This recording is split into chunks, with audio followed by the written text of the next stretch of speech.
Now, the rest of the story. It was the spring of 1927. Norma Talmadge was young, beautiful, talented, and the top of her profession. She was a silent screen actress. Norma Talmadge, her best friends were folks like Douglas Fairbanks and Mary Pickford. I know she was with both of them on one particular spring day, and another friend, a fellow named Sid, picked up the three of them at their homes, just picked them up in his car, promising each an exciting afternoon. Well, this was the truth of it.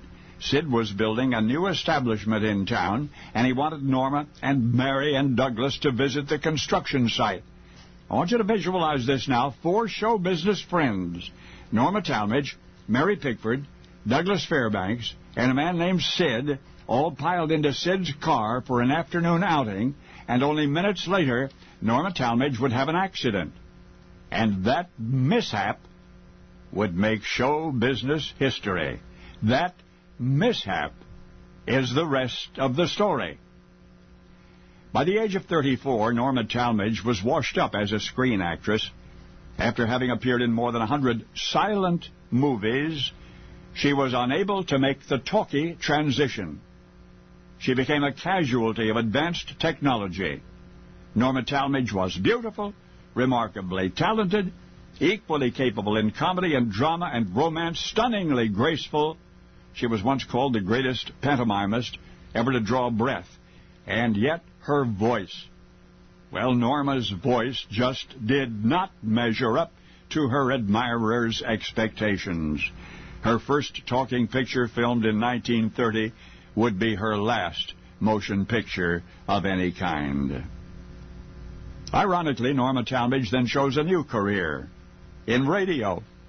And as far as anybody can remember, only once in her life did graceful Norma ever do anything of lasting significance. And she did it clumsily. It happened on a spring day in 1927. Norma was still a major screen star. She was riding in a car with Mary Pickford and Douglas Fairbanks and another show business friend named Sid.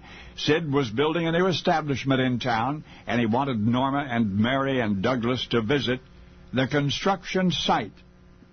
And upon arriving, Norma was the first out of the automobile. It's important that you remember that. She was first out of the car, and in her excitement over Sid's new project, this ultimately graceful lady stumbled. She stumbled and she almost fell into the wet curbside cement. Nimbly stepping aside, she looked back at the fresh pavement and saw that she had left her footprints. And that is how it all began. For when Sid saw what Norma had done by accident, he then insisted that Douglas Fairbanks and Mary Pickford do the same on purpose. Handprints and signatures were left in the wet cement as well, and the tradition was born the day Douglas and Mary and Norma were taken by their friend Sid Grauman, to see the building in progress, Grauman's Chinese Theater. And now you know the rest of the story. And now, the rest of the story. Grauman's Chinese Theater is one of the most famous movie houses in the United States, maybe even the world. The name Grauman is mostly associated with this theater, but there is much more to Sid Grauman and his significance in the world of theater. Grauman's Chinese Theater was originally meant to be a $1 million playhouse dedicated to the spoken drama. And by playhouse, I mean the intention of the investors, including Sid Grauman, Mary Pickford, and Douglas Fairbanks, was to host live plays similar to those on Broadway in New York or London's West End. But before we get too deep in Grauman's Chinese Theater, we need to take a closer look at the man, Sid Grauman. Sidney Patrick Grauman was born in 1879 in Indianapolis, Indiana. Sid's parents, David and Rosa Grauman, were theatrical performers. David worked as Rosa's agent, and it appeared that he had a side hustle. In the year before Sid was born, David was sued for selling a forged train ticket. Newspapers sometimes refer to David as a ticket scalper and other times as a ticket agent or ticket broker. David liked to drink and gamble. In 1893, when Sid was 14 years old, Rosa gave David $800 to deposit in 2 different Chicago banks. Each bank gave David a certificate of deposit. Now, anyone with a certificate of deposit could cash them in and get the money. Later that same day, David visited a gambling house in downtown Chicago, got drunk, and gambled the certificates of deposit away. Now, $800 in 1893 would be almost $29,000 in today's money. Based on this alone, we can see that at least Rosa was a successful theatrical performer. Rosa sued to have the money returned, but I was unable to determine the outcome. Earlier I mentioned that David was a ticket scalper. By 1899, David was a ticket agent for the San Francisco, Seattle, and Alaska steamship line. Another newspaper article from the same year shows that Sid followed in his father's footsteps and worked as a ticket broker. He too was successful. In 1901, Sid was listed as an investor in the Amador Queen Development Company based in San Francisco. In October 1902, David, Sid, and 3 others founded the Grauman's Theater Company in San Francisco. Within months, they opened the Unique Theater in Santa Cruz, which offered vaudeville acts, opera performances, and silent films. The theater was so successful that in 1904, Sid became a partner in another theater, this one called the Novelty Theater in San Jose, California. In that same year, managers from 51 theaters on the West Coast, including Sid, organized an association to protect their interests in the theater business. Sid was elected treasurer of that association. In 1905, Sid sold his interest in the Unique Theater for $15,000 and leased 2 other playhouses, one in Scranton, Pennsylvania, and another in New York City.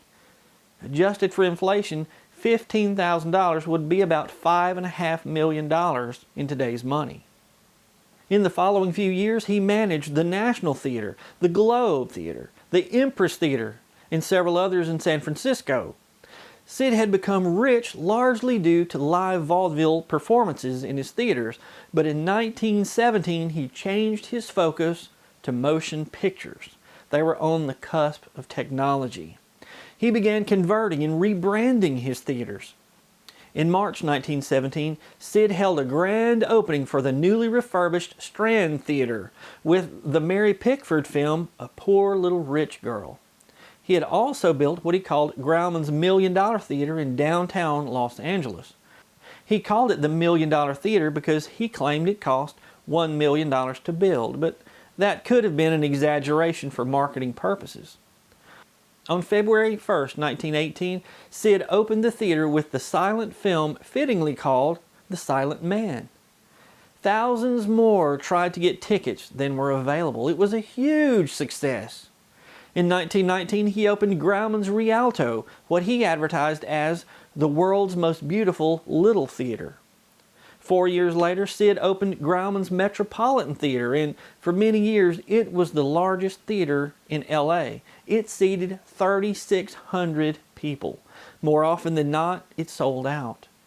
Now, when was the last time you went to a sold-out movie theater? In addition to having the largest seating capacity, the Metropolitan had an orchestra lift. Now, remember, this was in the era of silent films, when films were accompanied by an orchestra. It had one of the largest balconies ever built. It had the longest projection throw in Los Angeles, meaning the projector could be at a greater distance from the screen without any loss of quality. That meant they had more seats to sell. It was also among the first theaters in the United States to be air-conditioned. This corner building originally had 2 entrances, but a 3rd entrance had to be added to handle the huge crowds.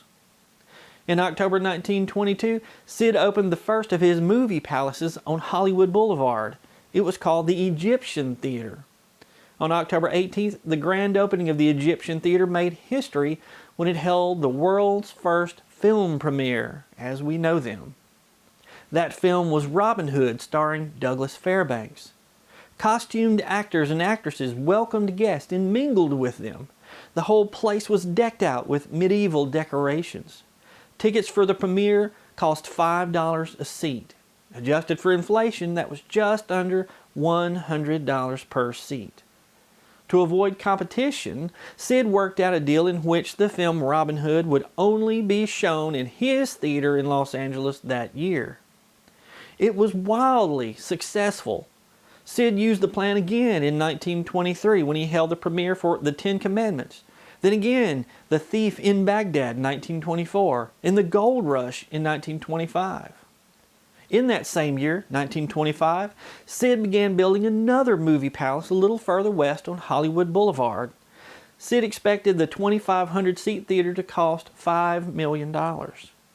In this episode, Mr. Harvey explained how the footprints in the concrete began by accident by Norma Talmadge. It's a good story and the one told to tourists, but it's not true. In April 1927, hundreds of newspapers, including the Los Angeles Evening Citizen, published articles which explained the facts behind the footprints and handprints in front of Grauman's Chinese Theater. The articles said, "At the invitation of Grauman, a group of famous stars, including Mary Pickford, Douglas Fairbanks, and Norma and Constance Talmadge, today," the date was April 15, 1927, "visited Grauman's Chinese Theater, where each stepped into a shallow mold filled with soft concrete to record their footprints and signed their names with a sharp stick to identify the imprints." There was no accident by Norma Talmadge. You see, as the article explained, Grauman plans to install the squares of concrete bearing the imprints of the pedal extremities of the stars after they harden into shallow blocks as flagstones of the forecourt of the new theater scheduled to open in May. Newspapers across North America explained the footprints and handprints in concrete in a similar fashion. Sid said in a radio interview that he came up with the idea after he accidentally stepped into some wet concrete. Sid hoped to have an expansive collection of similar records by the leading luminaries of filmdom's firmament underfoot. And boy, did he ever! Nearly 200 movie industry VIPs have molded their handprints and footprints in what is now called the Forecourt of the Stars. Sid only allowed the inclusion of one person who was not in the film industry. Her name was Rosa Grauman, Sid's own mother. I'm Brad Dison. Thanks for watching. And now you know the rest of the story.